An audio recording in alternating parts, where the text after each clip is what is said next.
ማንቸስተር ዩናይትድ ከቴሌሞንስ ምን ያገኛል? ብዙ ያልተወራለት ዩሪ ቴሌሞንስ ለምን ይሆን የቀያይ ሰይጣኖቹ የቁርጥ ቀን ልጅ አሁን በማንቸስተር ዩናይትድ ታምኖበት በዋና አሰልጣኝነት በነፈርጉሰን ወንበር ላይ የተቀመጠው አሰልጣኝ ሚካኤል ካሪክ በአማካኝ ስፍራ ላይ ዩሪ ቴሌሞንስን ምርጫው አድርጎ ወደ ቀያዮቹ ቤት ማምጣቱ ይታወቃል።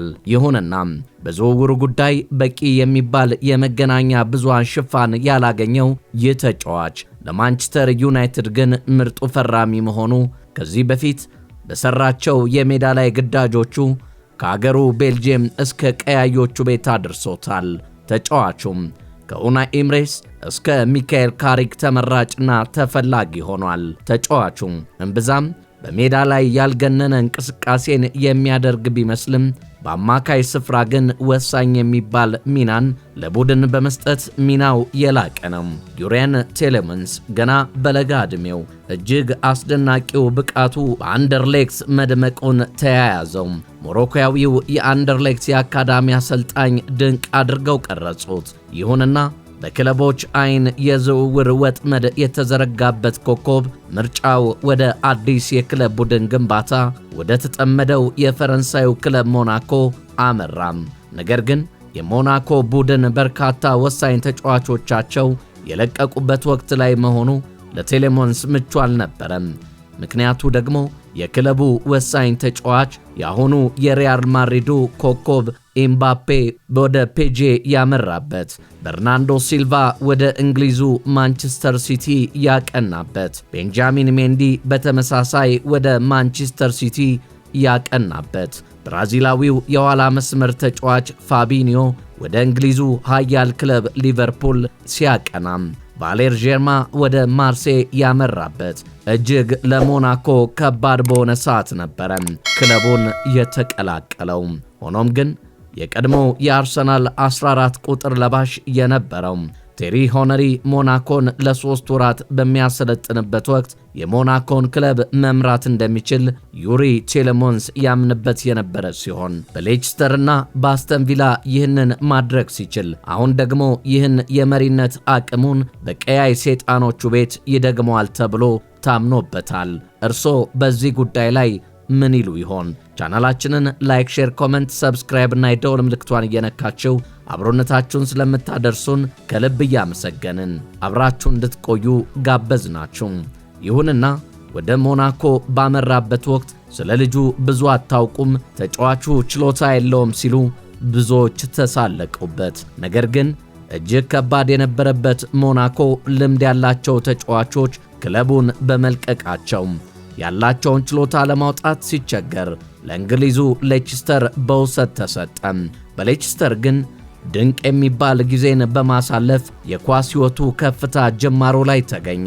ተቺዎቹም ዩሪ ቴሌሞንስ በከባዱ የእንግሊዝ ሊግ ከሌስተር ጋር በቻምፒየንስ ሊጉና በኤፍኤ ካፕ ጨዋታዎች ላይ ሌስተር ሲቲ ሲደምቅ በቆሙ ኳሶች መምታትና ክለቡን ኳስ ይዞ በሜዳ ላይ ብልጫ እንዲይዝ በማድረግ ሲልቅ ተቺዎቹ እፍረትን ተከናነቡ። እሱ አልበቃ ሲላቸው ደግሞ በ29 ዓመቱ የሊጉ ምርጡ ክለብ የሆነውን ማንቸስተር ዩናይትድን በ40 ሚሊዮን ዩሮ መፈረሙ በርካቶች እንዲደነግጡ ሲያደርግ ለማንቸስተር ዩናይትድ ደግሞ አዲስ ምዕራፍን የሚከፍት ይመስላል። ምክንያቱ ደግሞ በሊጉ ከ200 በላይ ጨዋታዎችን መጫወቱም ለቀያዮቹ ከፍታ ዳግም መመለስ የራሱን ሚና ስለሚወጣ ነው። ይህ ደግሞ በሊጉ ከባድ የጉልበት አቅም በሚጠይቀው ጨዋታ ላይ በሳምንት 2 ጊዜ ግጥሚያዎች ላይ መፋለም የሚያስችል ድንቅ አቅም ያለው በመሆኑ ቀያይ ሰይጣኖቹ በፕሪሚየር ሊጉና በቻምፒየንስ ሊጉ እንዲሁም በአውሮፓ ሊጉ በሚያደርጉት ተደጋጋሚ ጨዋታዎች ላይ የዩሪ ቴሌሞንስ ግልጋሎት እንደሚጠቅመው ሲነገር በአንድ የውድድር ዘመን ከ35 በላይ ጨዋታዎችን ማድረግ ሲችል ለዩናይትድ የማጥቃት ስፍራ ከፍተኛ ሚና ያላቸውን ኳሶች ከአማካኝ የሜዳ ክፍል ወደ አጥቂው እንዲደርሱ ድንቅ የሚባል የጨዋታ ፈጣሪ መሆኑና ከቆሙ ኳሶች የማሻማትና ግብ የሚሆኑ ኳሶችን በሜዳ ላይ መፍጠር የሚችል መሆኑ የሚካኤል ካሪኩ ማንቸስተር ዩናይትድ በቀጣይ ጠንካራ ከሚባሉት የሜዳ ክፍሎች አንዱ እንደሚያደርገው የአማካይ ስፍራውን ይጠበቃል። ከኳስ ጋር ያለው ግንኙነት ከፍ ያለ ችሎታን የተላበሰ ተጫዋቾችን መሸወድ የማይከብደው በቴክኒክ ክህሎቱ የላቀ ኮከብ ነው ይሉታል። ዩሪ ቴሌመንስን በጫና ውስጥ መጫወት የሚችል ሲሆን በታላላቅ ተቃራኒ ክለቦች ላይ ግብ ማግባት የሚቀለው ቀያዮቹ ሰይጣኖች ግብ በመፍጠር በባለፈው ዓመት በብዛት ሲቸገሩ መቆየታቸውና አምበላቸው ፖርቹጋላዊው ብሩኖ ፈርናንዴዝ ግብ የሚሆኑ ኳሶችን በማመቻቸት የክለቡን ታላቅ ሸክም ተሸክሞ የቆየ መሆኑም አሁን ዩሪ ቴሌመንስ ሸክሙን ለማቅለል በካሪክ ተመርጧል። ኦልድ ትራፎርድም መክተሙ ተረጋግጧል። ተጫዋቹም በባለፈው ዓመት የአስተን ቪላ ቆይታው በርካታ አቅሞችን መፍጠርና አሉበት የተባሉትን እንከኖች በማሻሻል ረገድ ድንቅ የነበረ ሲሆን አሁን ለማንቸስተር ዩናይትድ በሚጠበቅበት ወቅት ኳሶችን በማጨናገፍ በመከላከሉ ረገድ ደጋግሞም ኳሶችን በመንጠቅና ቡድኑ መልሶ ወደ ማጥቃቱ እንዲመለስ ከፍ ያለ አገልግሎትን እንደሚሰጣቸውም ጭምር ይጠበቃል።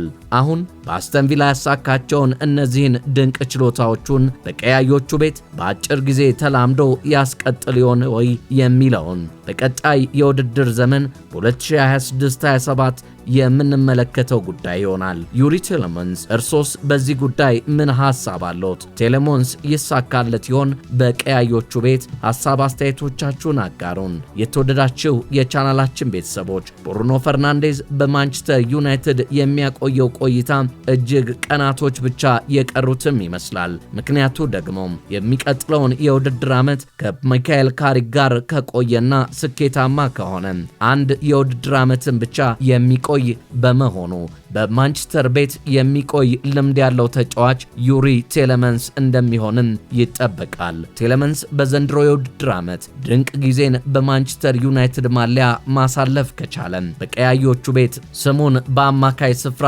ከሚተክል ድንቅ ተጫዋችና ታሪካዊ ኮከብ እንደሚሆንም ይጠበቃል። ምክንያቱ ደግሞ የዩሪ ቴሌመንስ ከአስተን ቪላ ወደ ቀያዮቹ ቤት የመጣበት መንገድ ብዙ ያልተወራና ብዙ ያልተነገረለት በመሆኑ በርካቶች በስጋት እየተመለከቱት ይገኛሉ።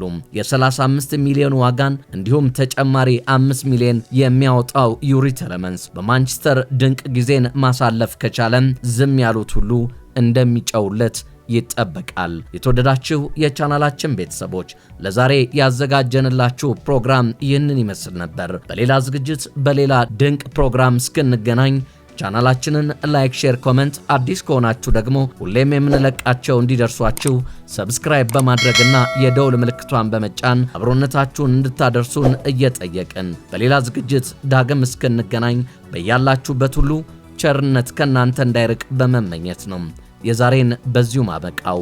ቸር ያገናኘን።